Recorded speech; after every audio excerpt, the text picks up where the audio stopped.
சிந்தனை உரை ஆற்றுவதற்காக அருள்நிதி சோமசுந்தரம் ஐயா அவர்கள் பழனியிலிருந்து நம்மோடு இணைந்துள்ளார்கள். ஐயா அவர்களை தமிழ் ஆனந்த யோக தொண்டர்கள் அனைவரின் சார்பாகவும் வாழ்க வளமுடன், வாழ்க வளமுடன் என வாழ்த்தி வரவேற்கிறோம்.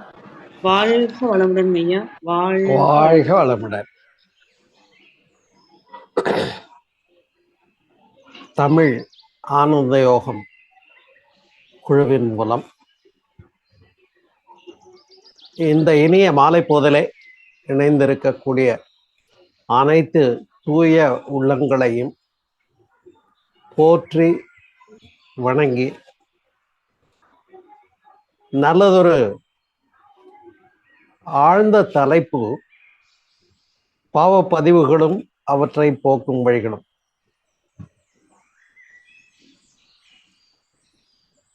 மனிதனிலிருந்து களங்கங்களை நீக்கிவிட்டால் இறைவன் என்று அருட்தந்தை அவிராஜ் வேதாதிரி மகரிஷி அவர்கள் விளக்குகின்றார்.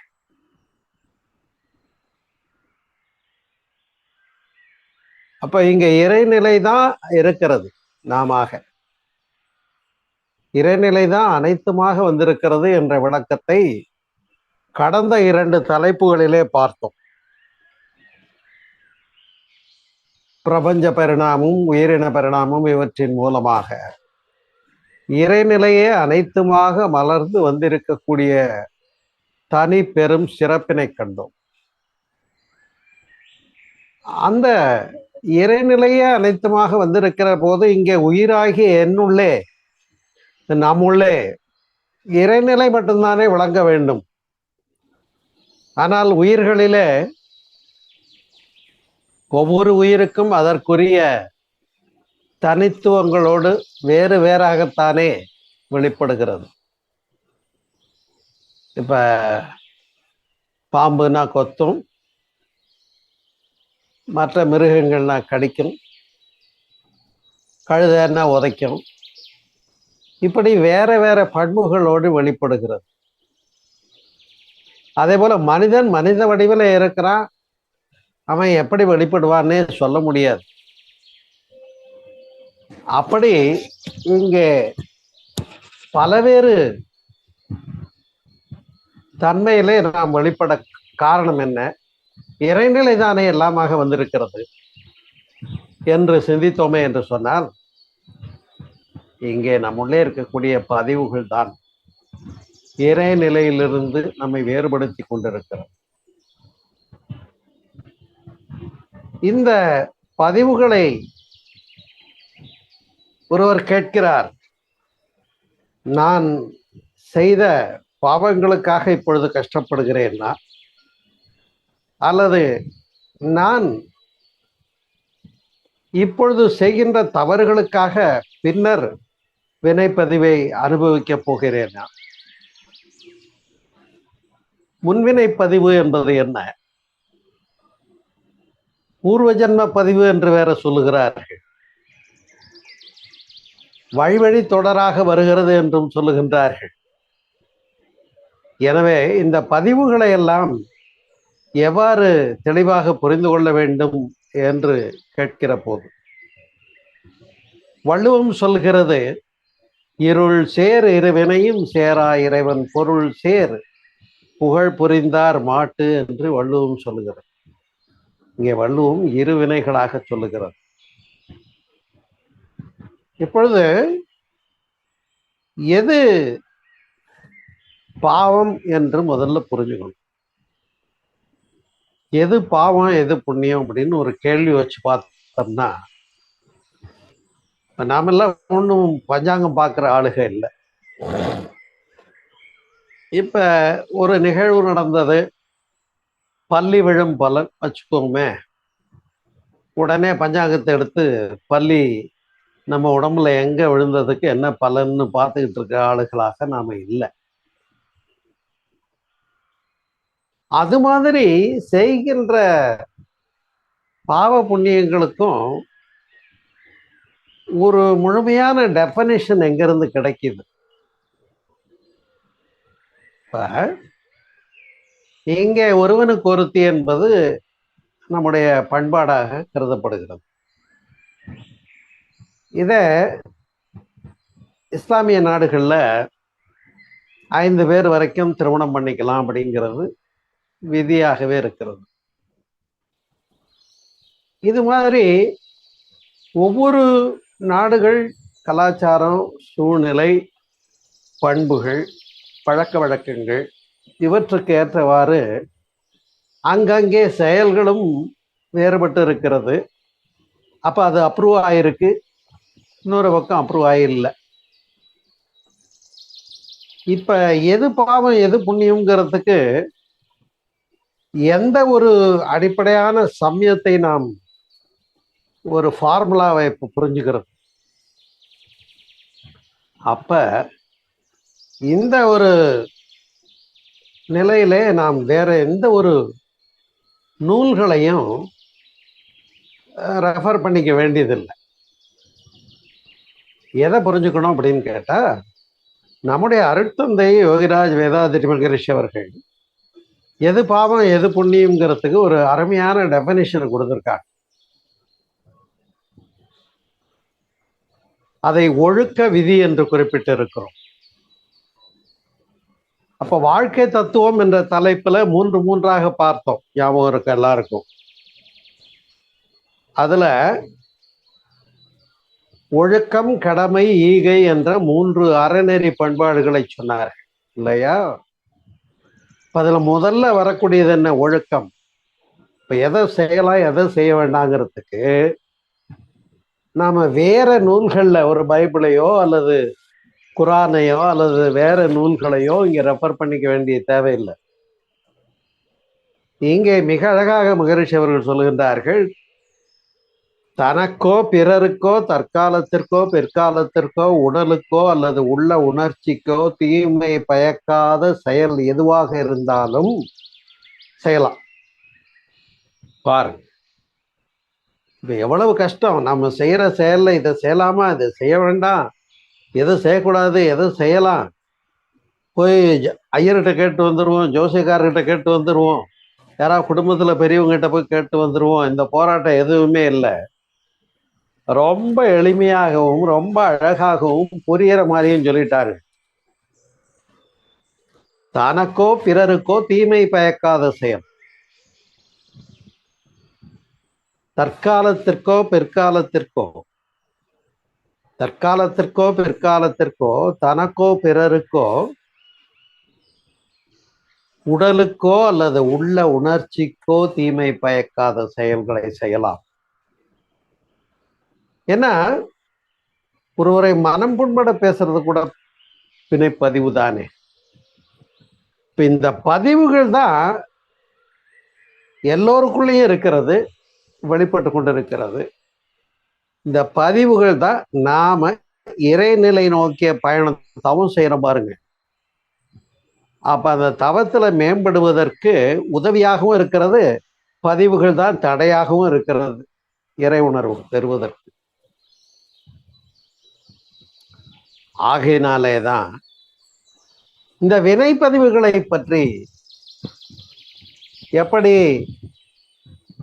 தனக்கோ பிறருக்கோ தற்காலத்திற்கோ பிற்காலத்திற்கோ உடலுக்கோ அல்லது உள்ள உணர்ச்சிக்கோ தீமை பயக்காத செயல் அனைத்தும் ஒழுக்கமே என்று சொன்னார்களோ, இதே போல பதிவு எப்படி வருகிறது என்பதை பார்க்க வேண்டும். அழகாக மகரிஷி அவர்கள் குறிப்பிடுகின்றார்கள், பசு ஒன்றை பார்க்கிறோம், பார்த்த காட்சி கண்ணிலே கொசு அளவினதாக தெரிகிறது.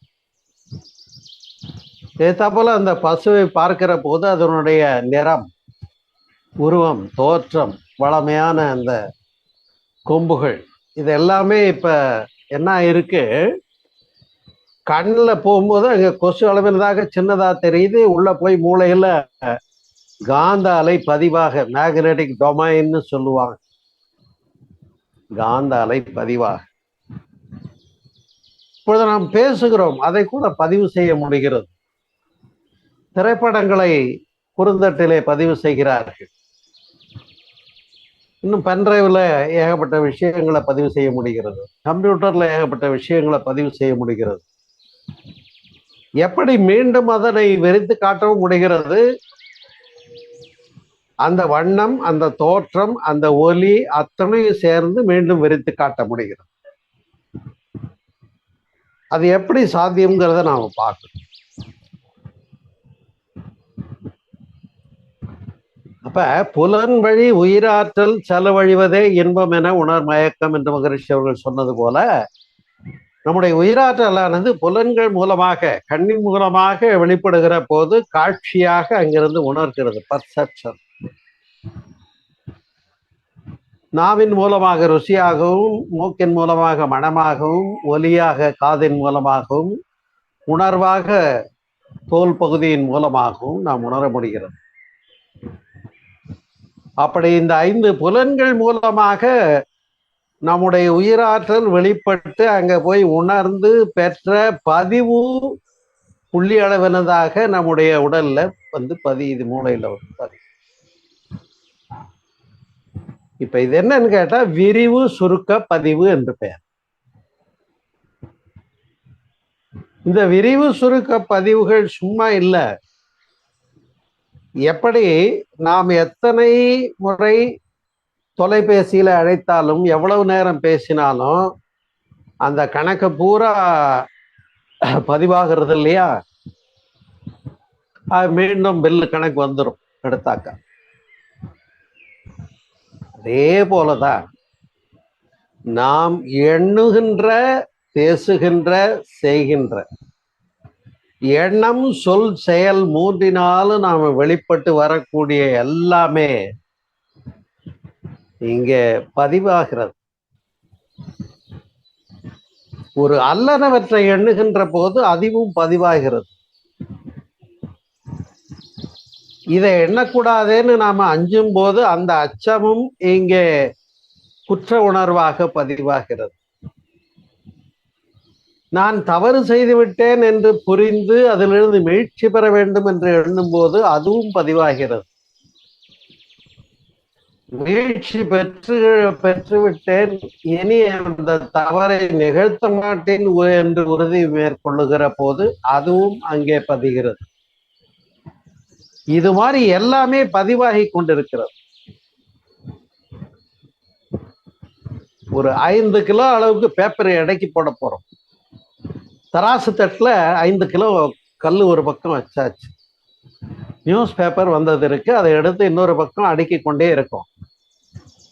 இவ்வளவு வைக்கிறோம், இன்னும் இறங்கல, இன்னும் இவ்வளவு வைக்கிறோம் இறங்கல, இன்னும் இவ்வளவு வைக்கிறோம் இறங்கல. அப்புறம் அப்படியே வைத்து கடைசியில இவ்வளவு பேப்பரை தூக்கி வைக்கிறோம், இன்னும் கொஞ்சம் வித்தியாசம் இருக்கு, இன்னும் ஒரு 2 பேப்பரை தூக்கி வைக்கிறேன், சரியா போச்சு. இப்ப பேலன்ஸ்டா காட்டுது, 5 கிலோ சரியா இருக்கு. இப்ப அந்த கடைசியா வைத்த 2 பேப்பர் தான் 5 கிலோவுக்கு அடையாளம் அல்ல. நாம் எத்துணை முறை செயல்களை, வினையை நிகழ்த்துகிறோமோ அது எல்லாமே ரெக்கார்ட் ஆகுதுங்கிறத புரிஞ்சுக்கணும். எங்கெல்லாம் ரெக்கார்ட் ஆகுது, எப்படியெல்லாம் ரெக்கார்ட் ஆகுது, பதிவுகள் எங்கெல்லாம் பதிகிறது, நமக்கு பதிவு இருக்கா இல்லையான்னு எப்படி தெரிஞ்சுக்கணும்? உடலிலே நோயாக பதிவு இருக்குன்னு அர்த்தம். உள்ளத்திலே களங்கமாக, உயிரணுக்களிலே குணப்பதிவாக. பாருங்க, நம்ம விந்துநாதம்னு சொல்றோம் இல்லையா, உயிரணுக்கள்ல செல்ஸ்ல, பாடி செல்ஸ்ல, உடல்ல உள்ள எல்லா செல்கள்லையும் செல் சுவர், சைட்டோபிளாசம், புரோட்டோபிளாசம், மையக்கரு இருக்குங்கிறது தெரியும். அந்த மைய கருவுக்குள்ள என்ன இருக்குன்னா குரோமோசோம்ஸ் இருக்கு. அந்த குரோமோசோம்ஸ்ல டிஎன்ஏ, ஆர்என்ஏன்னு இருக்கு. அதுல கருநிற துகள்களாக பதிவு இருக்குன்னு பாக்குறோம். அப்ப அந்த செல்லுங்கிறது எவ்வளவு பெருசுன்னா அது மைக்ரோஸ்கோபிக், நமக்கே தெரியும்.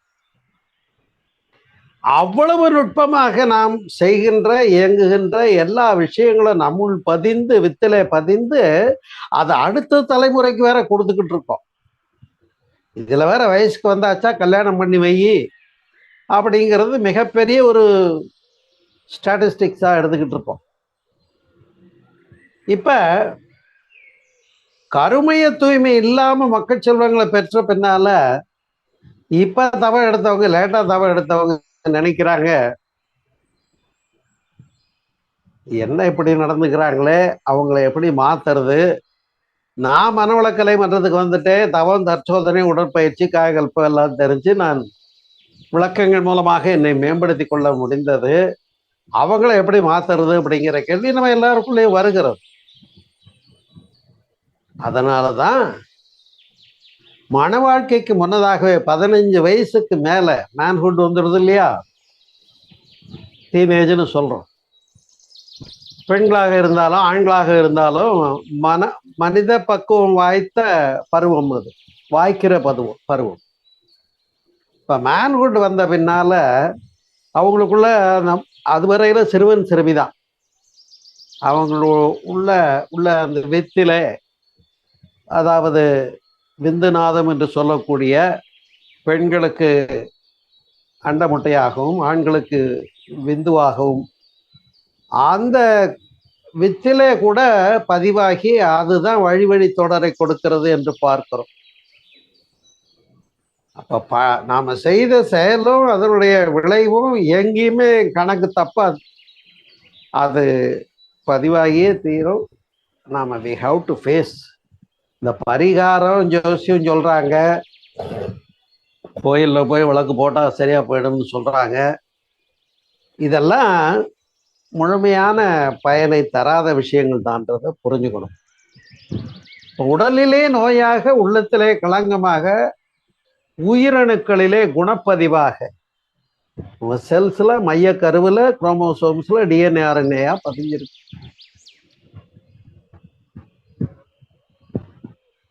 இது இல்லாம புலன்களிலே பழக்கப்பதிவு. என்ன சார், என்ன சாப்பிட்றீங்க, காஃபியா டீயா? எனக்கு டீ குடிச்சுதாங்க பழக்கம், காஃபி குடிக்கிறது இல்லை. என்னாச்சு இப்ப? அதுவும் பதிய ரெக்கார்டா இருக்கு. எனக்கு இதுதான் பிடிக்கும், இதுதான் பிடிக்காதுன்னு லிஸ்ட் கேட்டா நம்ம எவ்வளவு பெரிய லிஸ்ட் சொல்றோம். இப்ப இது எல்லாமே இங்க ரெக்கார்ட் ஆயிருக்கு. அப்ப அதுதான் புலன்களிலே பழக்க பதிவாக தட்டச்சு செய்வதற்கு பயிற்சி பண்ணியிருப்போம். ஒவ்வொரு விரல்களுக்கும் அந்த எழுத்தை உச்சரிச்சு அடிச்சு பார்த்து பார்த்து தட்டி பழகணும். நாளடைவில் என்ன ஆயிடுச்சு, நினைத்த மாத்திரத்துல மலமலன்னு நாங்க அந்த வரிகளை அப்படியே டைப் பண்ணிக்கிட்டே போக முடியும். சைக்கிள் ஓட்ட தெரியாத போது கஷ்டப்பட்டு விழுந்து எழுந்திரிச்சு குரங்கு பெடல் போட்டு கஷ்டப்பட்டு பயிற்சி பண்ணினோம். ஆனா அது அனுபவமாகி விட்ட போது என்னாச்சு, இப்ப கையை விட்டுட்டு சைக்கிள் ஓட்டுறேன். இது மாதிரி உடலிலே நோயாக, உள்ளத்திலே களங்கமாக, உயிரணுக்களிலே குணப்பதிவாக, புலன்களிலே பழக்கப்பதிவாக, மூளையிலே எண்ணப்பதிவாக. இப்ப பசு ஒன்றை பார்க்கிறோம், பார்த்த காட்சி கண்ணிலே. சோமசுந்தரம்னு சொன்ன போது இதுக்கு முன்னால உங்களுக்கு தெரியாது. இப்ப நான் இந்த வகுப்புகள்ல பேச ஆரம்பிச்ச பின்னாலதான் என்ன தெரியும். இதுக்கு முன்னால சோமசுந்தரம்னு சொல்லியிருந்தா வேற யாரோ ஒரு சோமசுந்தரம் உங்க பிக்சர்ல வந்திருப்பாங்க.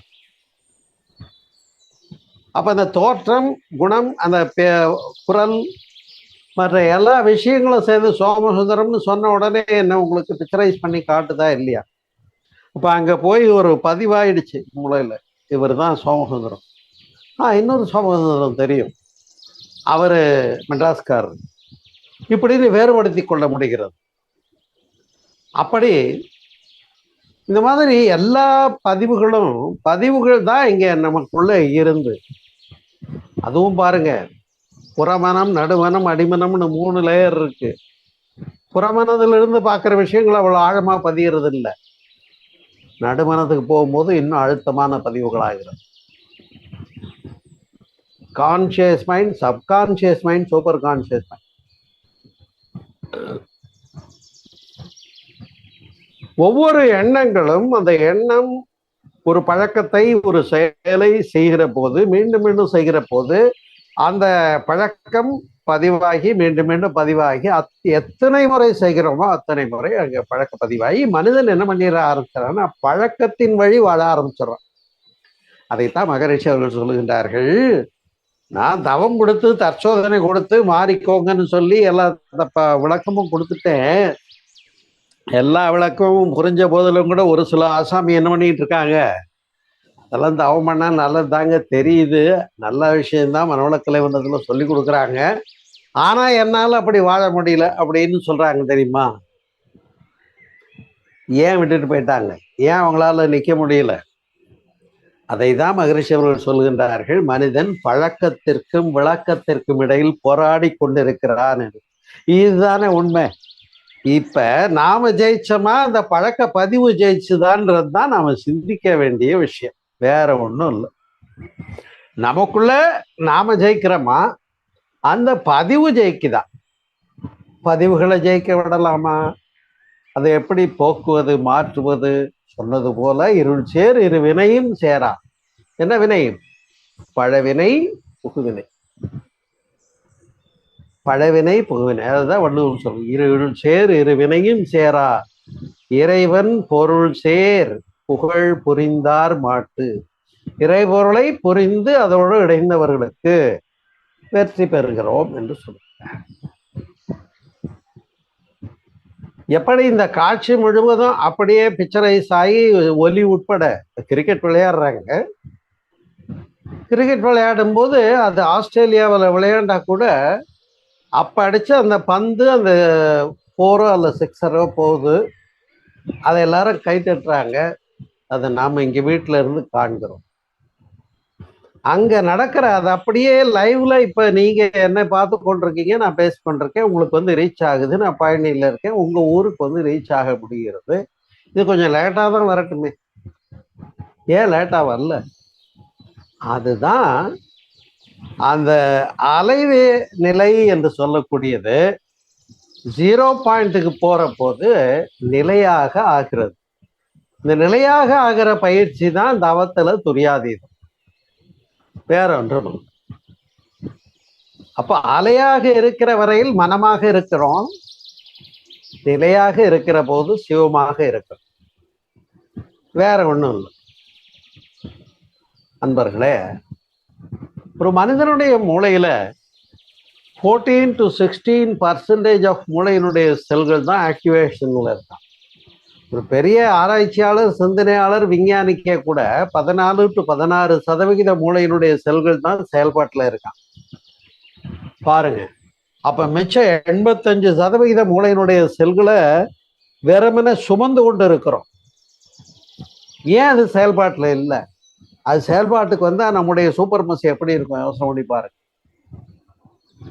நாம இந்த 9 ஓட்டைகள் என்று சொல்லக்கூடிய மெய், வாய், கண், மூக்கு, செவி, புலன்வழி வாழ்க்கையாகவே நம்முடைய உயிராற்றல் எங்க இருக்கு? மையப்படுத்தப்பட்டு கருமையம் என்று சொல்லக்கூடிய மூலாதாரத்தில் இருக்கக்கூடிய வித்து சக்தி, அதனுடைய காந்த திணிவு, ஜீவ வித்து குழம்பு, செக்ஷுவல் ஐட்டல் ஃப்ளூயிட் எல்லாத்தையும் என்ன பண்ணிட்டு இருக்கோம்? இங்கே எக்ஸ்பெண்டிச்சர் சைட்ல போயிட்டு இருக்கோம். அப்ப எப்படி அதை மேலே கொண்டு வருவது தெரியாதனால்தான் தவம் தெரியாதவர்கள் பாவம். இலர் பலராகிய காரணம் நோட்பார் சிலர், பலர் நோலாதவர் என்று வள்ளுவம் சொல்லுகிறது. அப்ப தவம் செய்கிறவர்கள் நம்முடைய மூலாதாரத்தில் இருக்கக்கூடிய விந்தநாதம் என்று சொல்லக்கூடிய குண்டலினி சக்தியை 6 ஆதாரம் கடந்து மேலே கொண்டு வந்து புருவ மத்தியிலையும் துரியத்திலையும் இருக்க தெரிஞ்சிட்டோம்னு சொன்னா, இப்ப இங்க பதிவுகள் பெற்றோம் இல்லையா, அதை எப்படி வெல்ல முடியும் என்பதுதான் என்னுடைய சிந்தனை அன்பர்களே, வேற ஒன்றும் இல்லை. அதனாலதான் இங்க கொண்டு வந்து தியானம் பண்றத சொன்னாங்க, மூளையினுடைய செல்கள்லாம் ஆக்டிவேட் ஆகணும் அப்படிங்கிறதுக்காக, வேற ஒன்றும் இல்லை. அன்பர்களே, இதனை ஒரு அழகான கவியிலே குறிப்பிட்டார்கள். இந்த பதிவுகளை எல்லாம் எப்படி மாற்றுவது என்பதற்கு கூட ஸ்கிப்பாக அந்த பதிவுகள்லாம் வழுவி போகணும் அப்படிங்கிறது தான். அதுக்கு தான் நம்ம என்ன பண்றோம், அது ஆழ்ந்த பதிவுகளாக அவை நம்ம இடத்துல நிலை பெற்று துன்பப்படுத்தி விடாம தவம் செய்கிற போது அந்த பதிவுகளிலிருந்து நாம நழுவிடுவதற்குரிய வழி அது. அன்பர்களே, இதை 3ஆகவும் நம்முடைய சைவ சித்தாந்தம் வெளிப்படுத்துகிறது. பதிவுகளை 3ஆக சொல்லுகிறோம். ஆகாமியம், சஞ்சிதம், பிராரத்துவம் என்று 3 சொன்னார். ஆகாமியம் என்ற இந்த 3 பதிவுகள்ல ஆகாமியம் என்பது ஆன்மா காமவசப்பட்டு செயல் செய்த பதிவு. உடலும் உயிரை இணைந்து குழந்தையா பிறந்து வருது இல்லையா, வந்த உடனே அந்த குழந்தை தாயினுடைய கருவுக்குள்ள அது பிரம்மமா இருந்தது. வெளியே வந்த உடனே பெர்செப்ஷன், இந்த வெப்பத்தட்பத்தை உணருது, கத்துது. அப்புறம் பாத்தீங்கன்னா சக்கரை தண்ணி வைக்கிறாங்க, சப்பு கொட்டுது, ஹாய் இங்க பாரு அப்படின்னு சிட்டிக்க போடுறாங்க, அந்த ஒலியை கேட்குது. இங்க பாரு, என்ன பாரு, அம்மா பாரு, அம்மா பாருன்ன உடனே அம்மாவை பார்த்து. இப்ப ஒவ்வொரு புலன் மூலமாகவும் அந்த குழந்தை பிரம்மமா இருந்தது எப்படி அம்மாவை பார்த்து அம்மாவை தெரிஞ்சுச்சு. அப்புறம் அம்மா நாளடைவில் அதை பாரு, அப்பா பாரு, இதாண்டா அப்பா அப்படின்னு சொல்லி கொடுக்குறாங்க. அப்புறம் ஒவ்வொன்றா தெரிஞ்சுக்க ஆரம்பிச்சு இன்னைக்கு இருக்கக்கூடிய ஆட்சியாளர்கள், ஜனாதிபதி யாரு, இன்னைக்கு அரசியல் நிலவரம் என்ன, எலெக்ஷன் எப்ப தேதி, எல்லாம் இங்க வாங்கி பதிவு போட்டுக்கிட்டே இருக்கோம். நம்ம கூட படிச்ச ஃப்ரெண்டுல இருந்து அந்த சிறு வயதுல இருந்து இந்த வயது வரைக்கும் எல்லா விஷயங்களையும் வாங்கி உள்ள போட்டுக்கிட்டே இருக்கும். ஆகாமே பதிவு. அடுத்தது சஞ்சிதம் என்று சொல்லக்கூடியது. சஞ்சலுன்னா தெலுங்குல பையின்னு பேர். எந்த பை அப்படின்னா கருப்பை. தாயினுடைய கர்ப்பப்பையிலிருந்து வரக்கூடிய பதிவுகள். ஜெனட்டிக்கல் சயின்ஸ்னு கேள்விப்பட்டிருப்பீங்க. இப்ப ஜீன்ஸ்லயே வருது, குரோமோசோம்ஸ்ல வருது. டிஎன்ஏ டெஸ்ட் எடுக்கிறாங்க இல்லையா, அப்ப என்ன, இந்த குழந்தைக்கும் அந்த பெற்றவங்களுக்கும் தொடர்பு இருக்கா இல்லையா, என்ன தொடர்பு, எல்லாம் ரெக்கார்டெல்லாம் காட்டிடும். இதுதான் சஞ்சித பதிவு என்று சொல்லக்கூடிய.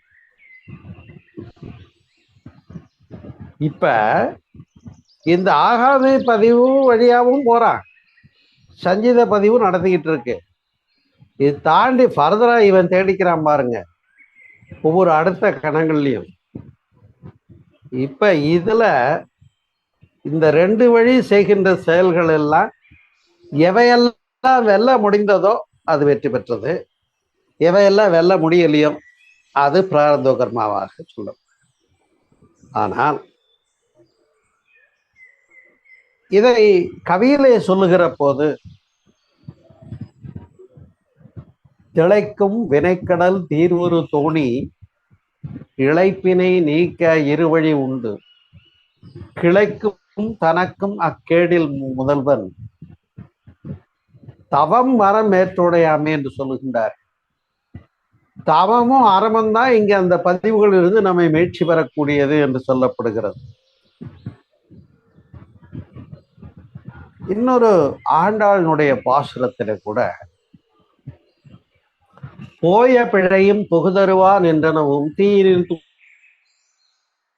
செப்போர் எம்பாவாய்ன்னு சொல்றார். போய பிழைன்னா ஏற்கனவே பதிவாயிடுச்சு, அது ஜீன்ஸ்ல வருது. புகுதருவான் என்றனும் இனிமேல் நம்ம செய்ய போறது. போய பிழையும் புகுதருவான் நின்றனவும் தீயினில் தூசாகும் செப்பேலோர் எம்பாவாய்.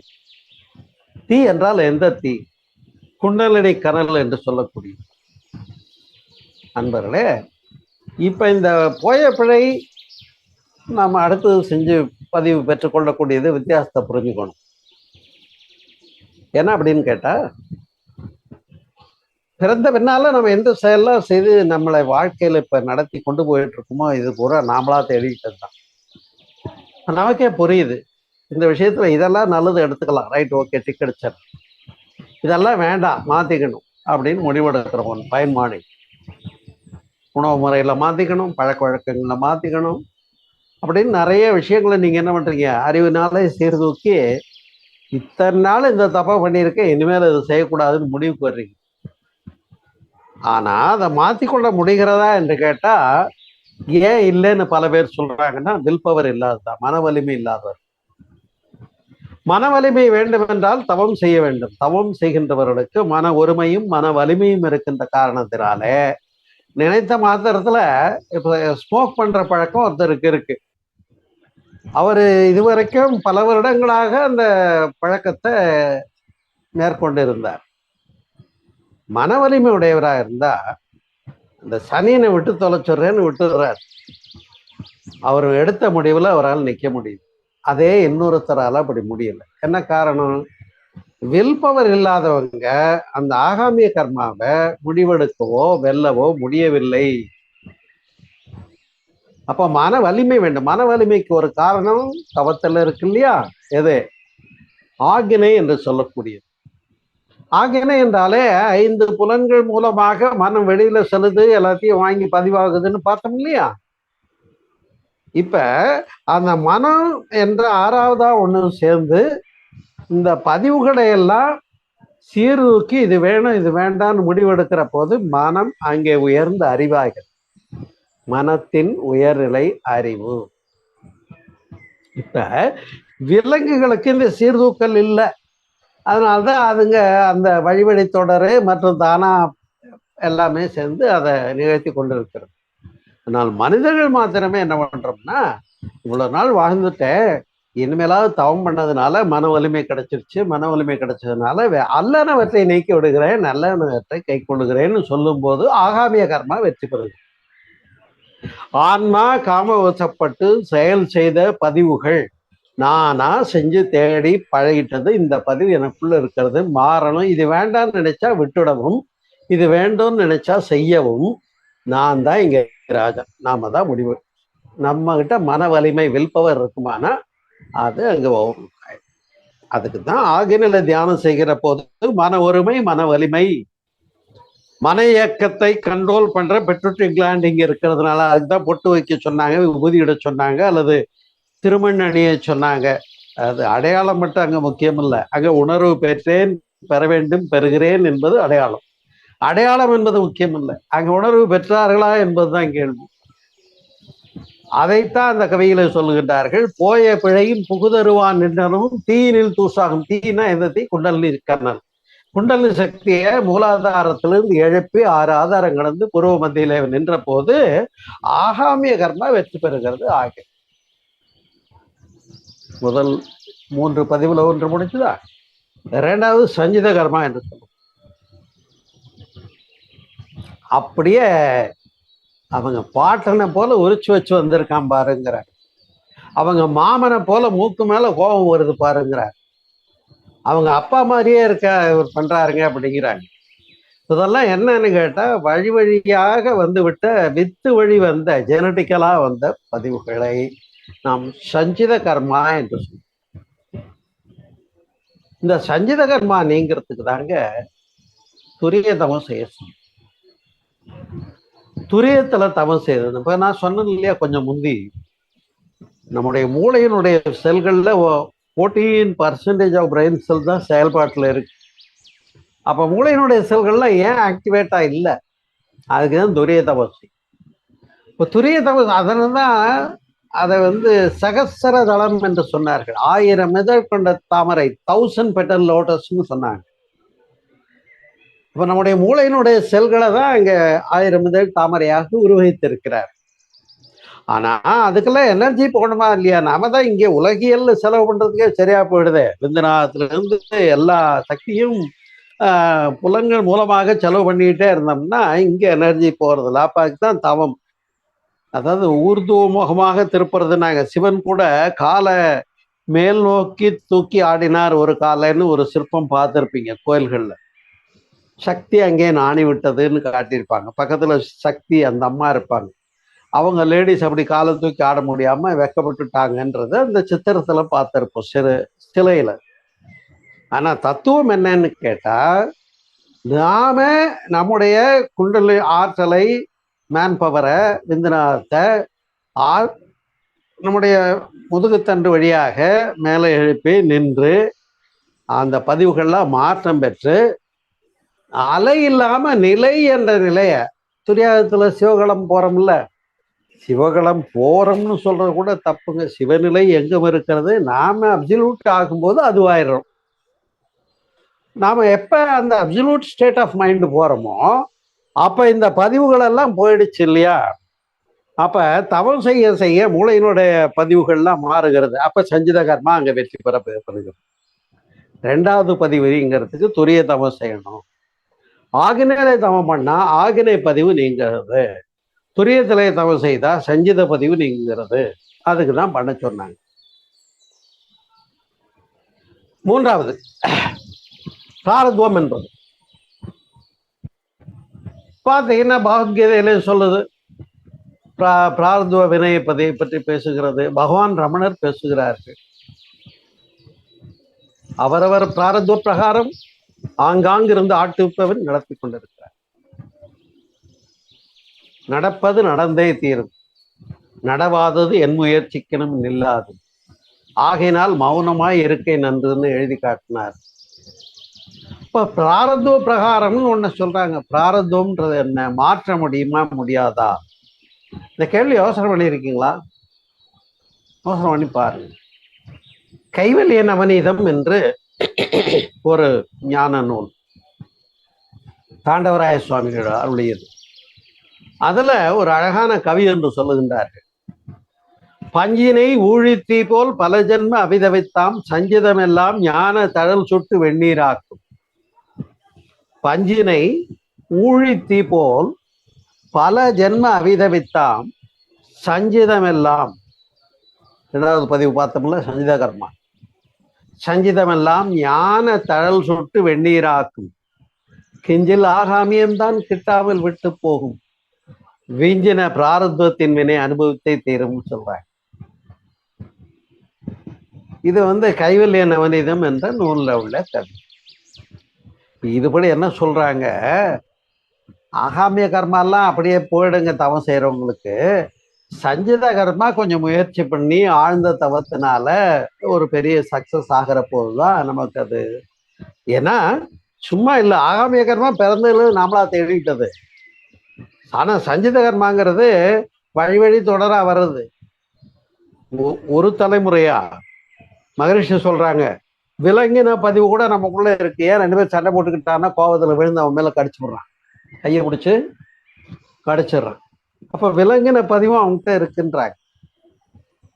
குகைக்குள்ள வாழறது இந்த மாதிரி அந்த குழந்தைகளை விளையாட விட்டு அந்த குகைக்குள்ள போய் விளையாடுறது ஆசையா இருக்கும். இதெல்லாம் சயின்டிபிக்கா டெஸ்ட் பண்ணி பார்த்தாங்க. இப்போ மனிதர்களிடத்துல விலங்கின பதிவு இருக்குன்னு ஒத்துக்கிறாங்க. இப்போ அந்த சஞ்சித பதிவு என்று சொல்லக்கூடியது மாறுவதற்கு தான் திருவடி, பிரம்மப்புழை, தாடலை, துரியம், அறிவியல், யோக நித்திரை என்றெல்லாம் சொல்லக்கூடிய அந்த பெருநிலையில நின்று செய்கிற போது, மூளையினுடைய செல்களெல்லாம் ஆற்றல் பெறுகிற போது அங்க அந்த சஞ்சித கர்மா மாற்றம் பெறுகிறது என்பதை குறிப்பிடுகின்றார். அதுதான் பஞ்சினை ஊழித்தீ போல் பல ஜென்மமா கஷ்டப்பட்டமில்ல. இப்ப வித்து வழியா வந்த சஞ்சித கர்மாவை எப்படி மாத்துறது கஷ்டம்னு பார்த்தோம்ல. ஒரு பஞ்ச எப்படி ஊழித்தீனா ஒரு காடை பற்றி எரியுது. அப்படிங்க இமேஜின் பண்ணி பாருங்க, ஒரு காடை பற்றி எரியுது. அங்க ஒரு பஞ்சு கிடக்கு, அது எப்படி எரியும்? அப்படி அதுல பற்ற கனிய புகைய அப்புறம் எரியன்னு எரியுமா? காடே பத்தி எரியும் போது அந்த பஞ்சு என்ன ஆயிடும்? பஸ்மீகரணம் ஆயிடும். பஞ்சினை ஊழித்தி போல் ஊழித்தி பெருநெருப்பு, காடே பற்றி எரிகின்ற பெருநெருப்பு. பஞ்சினை ஊழித்தி போல் பல ஜென்ம அவிதவித்தாம், சஞ்சிதமெல்லாம் ஞான தழல் சுட்டு வெந்நீரார். ஞானம்னா என்ன? ஞானம்னா ஏதோ ஞானம்னு ஒருத்தர் பேர் வச்சிருக்காருங்க, அவர் இல்லைங்க. ஞானம்னா அறிவு, தெளிவு. இப்போ பேசிட்டு இருக்கோம், அறிந்து கொண்டு இருக்கிறோம். வினை பதிவுன்னா என்ன, பாவ பதிவுகளும் போக்கும் வழிகளும்னு பேசுறது மட்டும் இல்லை, கேட்கறது மட்டும் இல்லை, உள்ள வாங்குறது மட்டும் இல்லை, ரெக்கார்ட் பண்ணிக்கிறோம், மீண்டும் அதை சிந்திக்கிறோம். இந்த ஸ்பீச் முடிஞ்ச உடனே மறுபடியும் நாளைக்கு அந்த ரெக்கார்டிங் வந்ததை போட்டு பார்த்து மறுபடியும் ஒரு தடவை டவுட் இருந்தால் கேட்குறோம். குருகிட்ட போய் பாடம் கேட்குறோம், அப்புறம் டவுட்டு கேட்குறோம், கேள்வி நேரத்தில் கேள்வி கேட்குறோம், குறிப்பு எடுக்கிறோம். இப்போ என்னாச்சு? இத்தனை தடவை இந்த விஷயத்த ரெக்கார்டிங் மேல் ரெக்கார்டிங் போட போட போட போட எப்படி ஒரு நாடா பதிவு, ஒரு பாடல் பதிவில் அந்த நாளில் கேசட்ல வரும் இல்லைங்களா? நல்ல பாட்டு பதிவு பண்ணி வச்சிருப்போம், சினிமா பாட்டு. சரி, இப்போ இந்த சினிமா பாட்டு வேண்டாம்னு நினைச்சா அந்த டேப்பை பூரா எடுத்து ரப்பர் போட்டு அழைச்சிக்கிட்டு இருப்போம்மா? இல்லை. இப்ப வேற ஒரு நல்ல நிகழ்வை, ஒரு பாடலை அல்லது ஒரு சம்பவத்தை, ஒரு சொற்பொழிவை அதுல ரெக்கார்டிங் கொடுத்துட்டோம்னா அது ரெக்கார்ட் ஆயிடும், பழசு போயிடும்.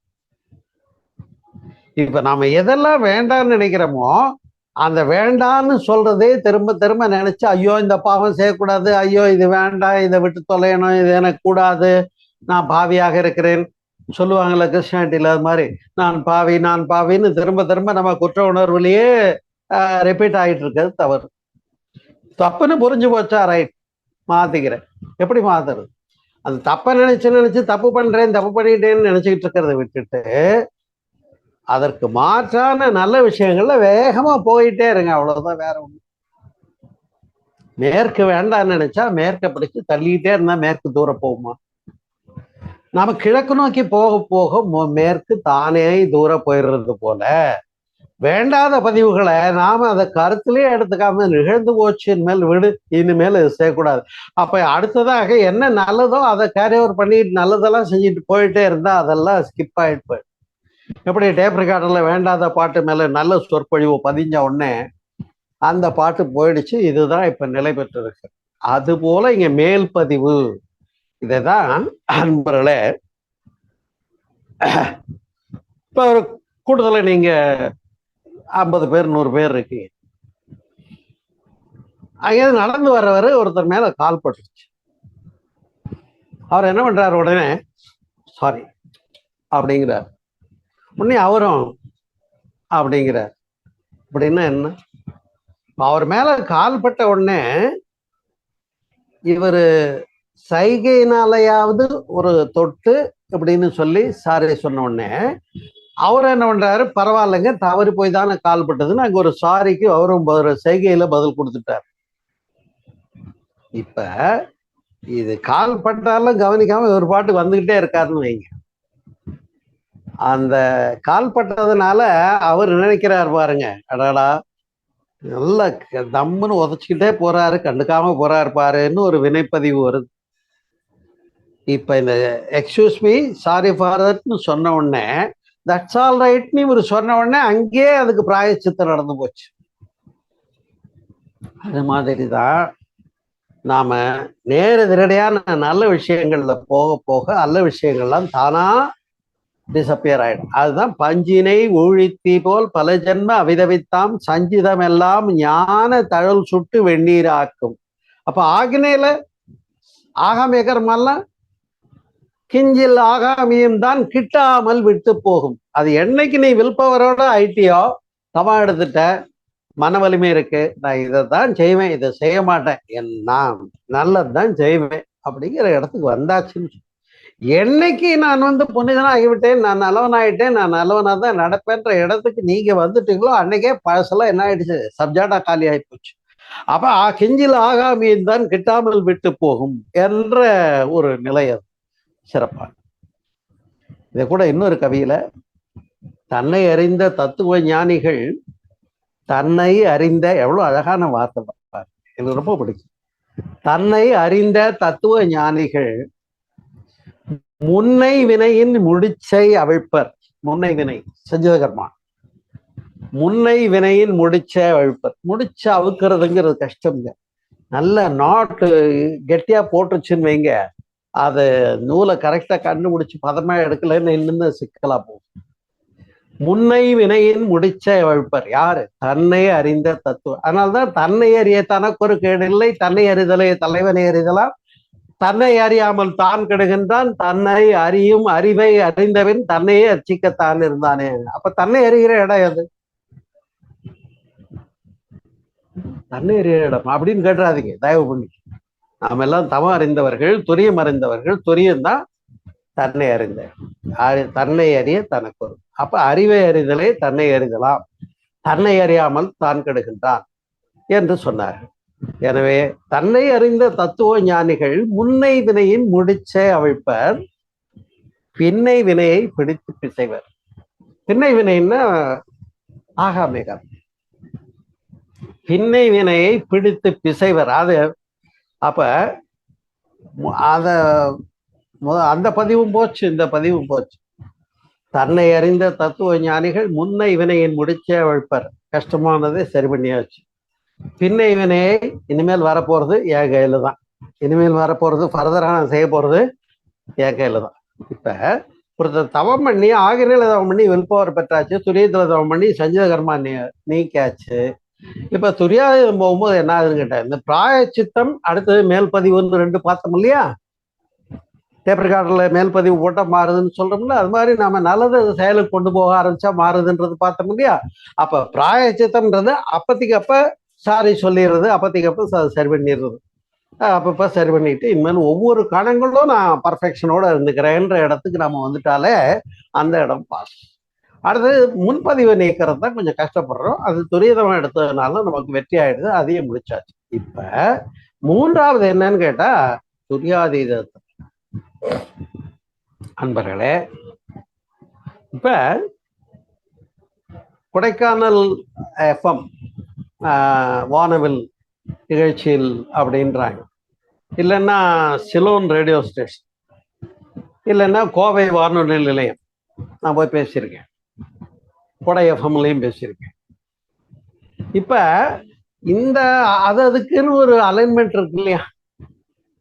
இப்ப நான் பேசிட்டு இருக்கேன், உங்களுக்கு புரியணும்னா நீங்க முதல்ல நான் பேசுற மைண்ட் அலைன்மெண்ட்டுக்கு வந்தாதான் நான் பேசுறது உங்களுக்கு புரியும்.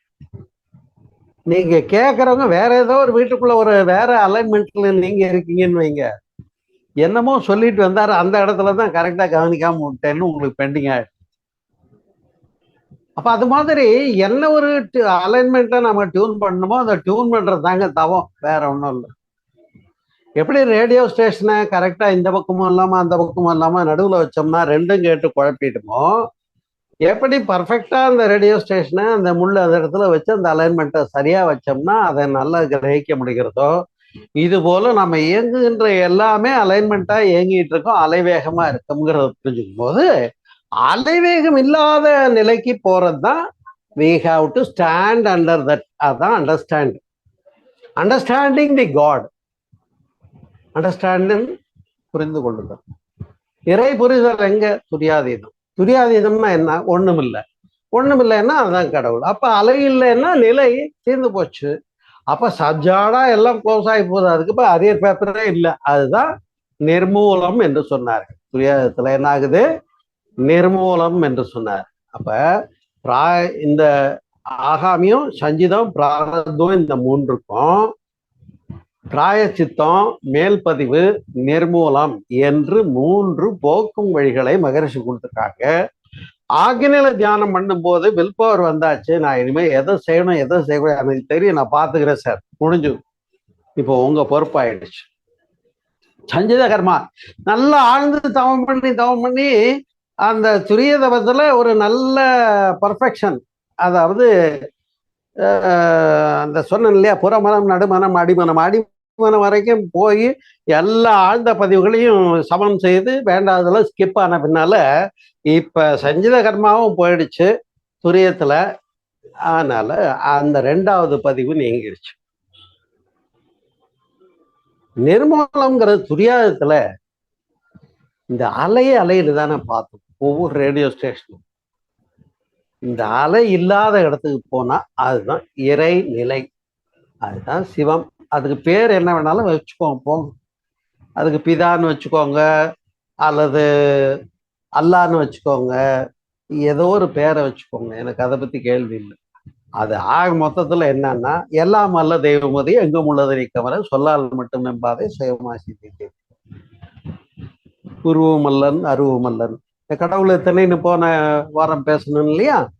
அப்ப கடவுள் நிறைய இல்லை, ஒரே கடவுள் தான். அது எது? ஒண்ணும் இல்லைங்கிறது தான். Is nothing but nothing. இதை ஓப்பனா சொல்றதுல ஒன்றும் யோசிக்கவே வேண்டாம். அந்த இடத்துக்கு போனா நாம இருக்கமாங்கிறதும் யோசிக்கணும். அன்பர்களே, இது புரியாத விளக்கத்துல பின்னாடி உங்களுக்கு நான் விளக்கத்தான் இருக்கேன், உங்களுக்கு விளக்குறேன். அது நான் சரியா புரிஞ்சுக்க வேண்டிய ஒரு இடமாக இருக்கு. என்ன சொன்னா, நீங்களே கேட்கலாம், என்னன்னா வெட்ட வெளியே தெய்வம்ன்றீங்க, அது தெய்வம் எல்லாம் வல்ல தெய்வம்ன்றோம், அதுவே வெட்ட வெளி ஒண்ணும் இல்லை, அது எப்படிங்க தெய்வம் ஆச்சுன்னு ஒரு கேள்வி வரும். அந்த கேள்விக்கெல்லாம் விடை இதை பார்க்கத்தான் போறோம். அதுக்கு கொஞ்சம் விடை கிட்ட வந்தாச்சு இந்த தலைப்புல. அப்ப பிராரத்துவம் என்று சொல்லக்கூடியது அந்த அப்சல்யூட் ஸ்டேட் ஆஃப் மைண்டுக்கு போயிட்டோம்னு சொன்னா அதுக்கு இல்லாத பவரே இல்லை. அப்போ அது என்ன பண்ணுது, ஃபர்தரா நீங்க இதுக்கு மேல எவ்வளவோ சாதிக்க முடியும், செஞ்சிட போறீங்க, வின் பண்ண போறீங்க. அப்ப உங்க பவரே வேற. அதுதான் நிர்மூலம் சொன்ன இடம். புரியுதுங்களா? ஆகையினாலே தான் தன்னை அறிந்த தத்துவ ஞானிகள் முன்னை வினையின் முடிச்சவிழ்ப்பர் பின்னை வினையை பிடித்து பிசைவர் சென்னியில் வைத்த சென்னினா சென்னிமலை. சென்னிமலைன்னு ஏன் இங்க இருக்க காங்கை ஈரோடு பக்கம் அந்த சென்னிமலை இல்லை. இதுதான் சென்னினா உச்சந்தலையை குறிக்கும். சென்னியில் வைத்த சிவன் அருளாலே என்று சொன்னார்கள். எனவே அது எப்படி இருக்காரு தட்சிணாமூர்த்தி அப்படின்னு கேட்டா இப்படி இருக்காரு. இது என்னன்னா டிஎஸ் ரத்னம் மட்டும் முடியும்னு சொல்லிடாதீங்க. புரியுதா? இயல்பாக ஆன்மா என்று சொல்லக்கூடியது இந்த 3 சேர்ந்து இருக்கு. இது இறைநிலை. இப்ப ஆன்மா என்ன பண்ணோம்னா ஆணவம் கர்மம் மாயை என்ற இந்த 3 மலங்களிலிருந்து நீங்க வேண்டும். இறைவன் இங்க வர முடியாது. இறைவன் என்ன பண்ண முடியாது, ஆன்மாவுக்கு வந்து சேர முடியாது. ஆன்மா தான் என்ன பண்ணும், விட வேண்டியதை விட்டு இப்படி வந்து சிவனோடு சேர வேண்டும். இதை ஜாடையா சொன்னதுதான் சின்முத்திரை. அவர் தட்சிணாமூர்த்தி இப்படி காட்டிட்டு, உனக்கெல்லாம் பேசி விளங்க வைக்கிறதுல நான் இப்படி காட்டிட்டேன், நீ அது அப்படியே இருன்னு. ஏன்னா இப்ப துரியாதீதம்னா அலை இல்லாம அப்படியே இருக்கிறதுங்கிறத நான் எத்தனை வார்த்தையில சொன்னாலும் என்ன விளங்க போகுது. ஆனா நான் அதுவாக இருந்து காட்டி உங்களுக்கு துரியாதீதம் கொடுக்கும்போது நீங்களும் அந்த இடத்துக்கு வந்துடுறீங்க. அதனால்தான் ஸ்பர்ச தீட்சை துரியம் வந்து நயன தீட்சை கண்கள்னால பார்த்து கொடுக்கறது. துரியாதீதம் எப்படி கொடுத்தாங்க ஞாபகம் இருக்கா? மானச தீட்சை. குரு அங்க போய் நின்றுட்டு வாப்பான்னா உனக்கு பக்குவம் தான் மேல வரப்போய். உங்களுக்கு பக்குவம் இல்லைன்னு வைங்க, ரொம்ப சீக்கிரமே துரியாதீதம் கொடுத்தாச்சு. நான்லாம் வந்து 2 வருஷம் கழிச்சு தான் துரியாதீதம் எடுத்தேன். சரியா? அவசரப்படலை. ஏன்னா முதல்ல இங்க தெளிவுக்கு வந்துட்டு ஒரு டாபிக்கா கேட்டு கேட்டு கேட்டு கேட்டு கேட்டு கேட்டு முதல்ல ஐயம் திரிபு வர கற்றல் முடிக்க வேண்டியிருக்கு. அது இல்லாம அவசரப்பட்டு இந்த கோர்ஸ் எல்லாம் நடத்தி இந்தா புடி சர்டிபிகேட், இதை நீ முடிச்சுட்ட, எவ்வளவு அடுத்த காசை கொடு, இந்த பணத்துக்கு இந்த கோர்ஸுக்கு இந்த சர்டிபிகேட்டுக்கு இது டிப்ளமாவுக்கு இது டிகிரிக்குன்னு முடிச்சுட்டு வரும்போது அங்க என்ன எடுத்து துரியாதீதம்னா விளக்கம்னா கொஞ்சம் பூஜ்யமாயி போகுது. அதுதான் இன்னைக்கு நடந்துகிட்டு இருக்கிற ஒரு பெரிய தவறு அங்க நடந்துகிட்டு இருக்கு. அதை நாமெல்லாம் புரிஞ்சுக்கிட்டோம். அதனால இதுல வந்து துரியாதீதத்துக்கு போறதுக்கு அவசரமே இல்லை. ஏன்னா அந்த ஒன்றுமில்லை என்றாலும் அது அலையில்லாத நிலை என்பது ஒன்றுதான் இருக்க முடியும். புரியுதுங்களா? அலை வேறு வேறாக இருக்கலாம், உருவம் வேறு வேறாக இருக்கலாம். இப்ப நீங்க நான் இந்த கூட்டம், இந்த உலக தோற்றம் எல்லாம் எத்தனை காட்சிகள் எல்லாம் வேறு வேறு. ஆனா உருவம் இல்லை, அருவம்னா அது எத்தனை இருக்கு சொல்லுங்க. சரி, ஒலி இல்லை, மௌனம்னா அதுல எத்தனை சொல்லுங்க. காட்சி இல்லை, இருட்டுதான் அப்படின்னா அது எத்தனை இருக்கு சொல்லுங்க. அப்ப இருட்டு பல அல்ல, மௌனம் பல அல்ல, அலை இல்லாத நிலை பலது அல்ல. அந்த இருட்டு என்றாலும் மௌனம் என்றாலும் அதுதான் பேச அனுபூதினாங்க.